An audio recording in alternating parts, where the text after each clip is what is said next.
Hi అండి. నమస్తే. Welcome to Durga Krishna kitchen.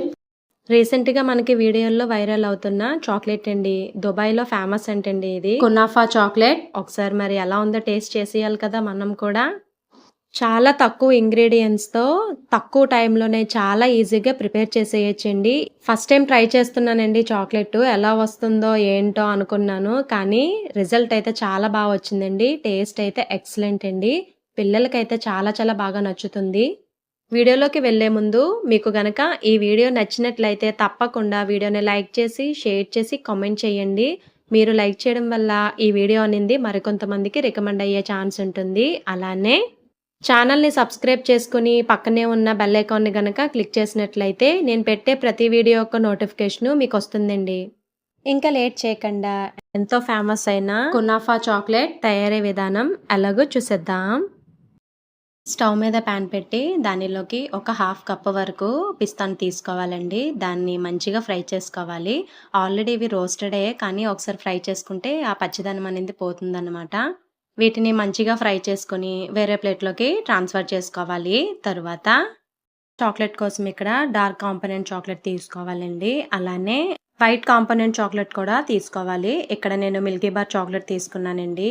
Stove మీద ప్యాన్ పెట్టి హీట్ అయిన తర్వాత దానిలోకి ఒక 1 స్పూన్ వరకు అన్సాల్టెడ్ బటర్ యాడ్ చేసుకోవాలి. దానిలోకి 1 కప్ వరకు సేమియాను తీసుకోవాలి. ఇది సేమియా కాదండి, సేవియా అని ఉంటుంది. మనకి మార్కెట్లో అవైలబుల్గానే ఉంటుంది. దీన్ని కొంచెం ఓపికతో స్టవ్ సిమ్లో పెట్టుకొని మంచి గోల్డెన్ కలర్ వచ్చేంత వరకు ఫ్రై చేసుకోవాలి. స్టవ్ హైలో పెట్టేస్తే త్వరగా మాడొచ్చేస్తుంది. అస్సలు బాగోదండి స్టఫింగ్. ఇది రెడీ అయిపోయిందండి. వేరే బౌల్లోకి ట్రాన్స్ఫర్ చేసుకోవాలి. తర్వాత మిల్కీ బార్ చాక్లెట్‌ని వేడినీటిలో ఒక 2 నిమిషాలు, 3 నిమిషాలు వదిలేస్తే మనకు అది క్రీమీ స్ట్రక్చర్ వచ్చేస్తుందండి. అప్పుడు దానికి కట్ చేసుకొని వీడియోలో చూపిస్తున్న విధంగా ఇలా డిజైన్ లాగా వేసుకోవాలి చాక్లెట్ మౌల్డ్ మీద. నార్మల్‌గా అయితే గ్రీన్ కలర్ అలానే యెల్లో కలరు ఉంటుందండి మనకి చాక్లెట్ పైన. మీకు ఇంట్రెస్ట్ ఉంటే కనుక గ్రీన్ ఫుడ్ కలర్ అలానే యెల్లో ఫుడ్ కలర్‌ని వైట్ కాంపోనెంట్ చాక్లెట్‌లో కలిపి ఇలా పైన డిజైన్ లాగా వేసుకోవచ్చండి. నేను న్యాచురల్‌గానే చేస్తున్నాను. కలర్స్ ఏమి యూజ్ చేయట్లేదు కాబట్టి ఓన్లీ వైట్ కాంపోనెంట్‌నే డిజైన్ లాగా వేస్తున్నాను. తర్వాత చాక్లెట్ మౌల్డ్‌ని ఒక 5 నిమిషాలు డీప్ ఫ్రిడ్జ్‌లో పెట్టుకుంటే సరిపోతుందండి. ఈలోపు చాక్లెట్‌ని మెల్ట్ చేసుకుందాం. ఇలా డార్క్ కాంపోనెంట్ చాక్లెట్ తీసుకొని చిన్న చిన్న పీసెస్ లాగా కట్ చేసుకొని చాక్లెట్‌ని మెల్ట్ చేసుకోవాలండి. దీన్ని డైరెక్ట్‌గా స్టవ్ మీద పెట్టకూడదండి. వేరే గిన్నెతో వాటర్ తీసుకొని ఆ గిన్నె పైన ఈ చాక్లెట్ గిన్నెని పెట్టుకొని కరిగించుకోవాలి. ఇలా చాక్లెట్ మొత్తం కరిగిన తర్వాత దీన్ని ఈ చాక్లెట్ మౌల్డ్‌లోకి ఫిల్ చేసుకోవాలి. వీడియోలో చూపిస్తున్న విధంగా. చూడండి మనకి 5 మినిట్స్‌కి ఈ మిల్కీ బార్ చాక్లెట్ అంతా డ్రై అయిపోయింది. తర్వాత మాత్రమే ఈ బ్లాక్ కాంపోనెంట్ చాక్లెట్‌ని వేసుకోవాలి. చాక్లెట్ ఫిల్ చేసినప్పుడు ఈ సైడ్స్ కూడా మొత్తం వేసుకోవాలండి. మీరు సైడ్ అనింది సరిగ్గా ఫిల్ చేయకపోతే లోపల పెట్టే స్టఫింగ్ అనేది బయటకి కనిపించేస్తుంది. బావుండదు. ఈ సైడ్ వాల్స్ కూడా మొత్తం కవర్ అయ్యేలాగా చాక్లెట్‌తో ఫిల్ చేసుకోవాలి. వీడియోలో చూపిస్తున్న విధంగా.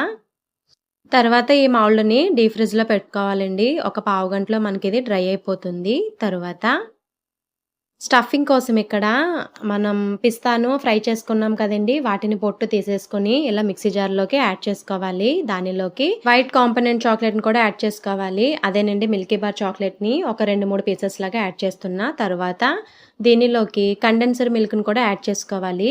మెయిన్ టేస్ట్ అంతా మీకు ఈ కండెన్సర్ మిల్క్ ద్వారానే వస్తుందండి. ఇది ఒక 2-3 స్పూన్స్ వరకు యాడ్ చేసుకుంటే సరిపోతుంది. ఒకసారి మిక్సీ పట్టేసుకొని స్వీట్ సరిపోకపోతే మళ్ళీ లాస్ట్‌లో యాడ్ చేసుకోవచ్చు. ఒకేసారి ఎక్కువ యాడ్ చేయకండి. తర్వాత 1 స్పూన్ వరకు ఆయిల్ కూడా యాడ్ చేస్తున్నానండి. Sunflower oil. ఇది కొంచెం క్రీమీ స్ట్రక్చర్ రావడం కోసం యాడ్ చేస్తున్నా. మనకి మరీ డ్రైగా లేకుండా కొంచెం వెట్టగా ఉండడం కోసం.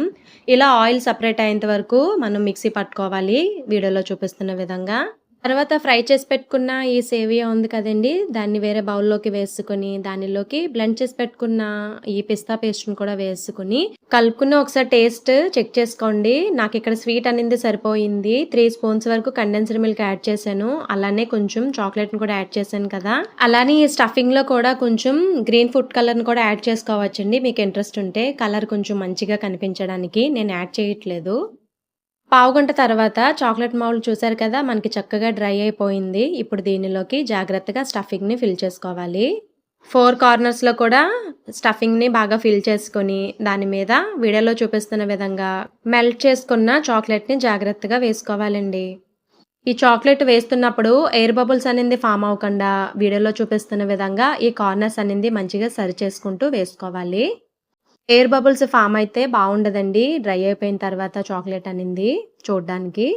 ఇలా చాక్లెట్ మొత్తం ఫిల్ చేసిన తర్వాత చాక్లెట్ మౌల్డ్‌ని జాగ్రత్తగా ట్యాప్ చేసుకోవాలి. అప్పుడు ఎయిర్ బబుల్స్ ఏమన్నా ఉంటే పోతాయి. తర్వాత చాక్లెట్ మౌల్డ్‌ని ఒక అరగంట డీప్ ఫ్రిడ్జ్‌లో పెట్టుకోవాలి. ఇది అరగంట తర్వాతండి చూడండి ఎంత నీట్‌గా వచ్చిందో చాక్లెట్ అనింది.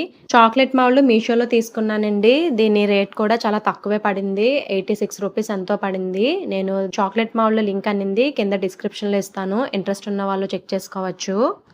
చూడండి ఎంత చక్కగా వచ్చిందో కునాఫా చాక్లెట్. టేస్ట్ అయితే చాలా చాలా బావుందండి. చూడ్డానికి ఎంత బావుందో టేస్ట్ కూడా అంతే బావుంది. ఒకసారి మీరు తప్పకుండా ట్రై చేయండి. ఫస్ట్ టైం ప్రిపేర్ చేసినా సరే చాలా ఎక్సలెంట్‌గా వచ్చిందండి టేస్ట్. ఒకసారి మీరు తప్పకుండా ట్రై చేయండి. ఈ వీడియో గనక మీకు నచ్చినట్లయితే ప్లీజ్ లైక్ చేయండి, షేర్ చేయండి, కామెంట్ చేయండి. కొత్తగా ఛానల్‌ని వ్యూ చేసేవాళ్ళు సబ్స్క్రైబ్ చేసుకొని పక్కనే ఉన్న బెల్ ఐకాన్‌ని గనక క్లిక్ చేసినట్లయితే నా వీడియోస్‌ని మీరు రెగ్యులర్‌గా ఫాలో అవ్వచ్చు.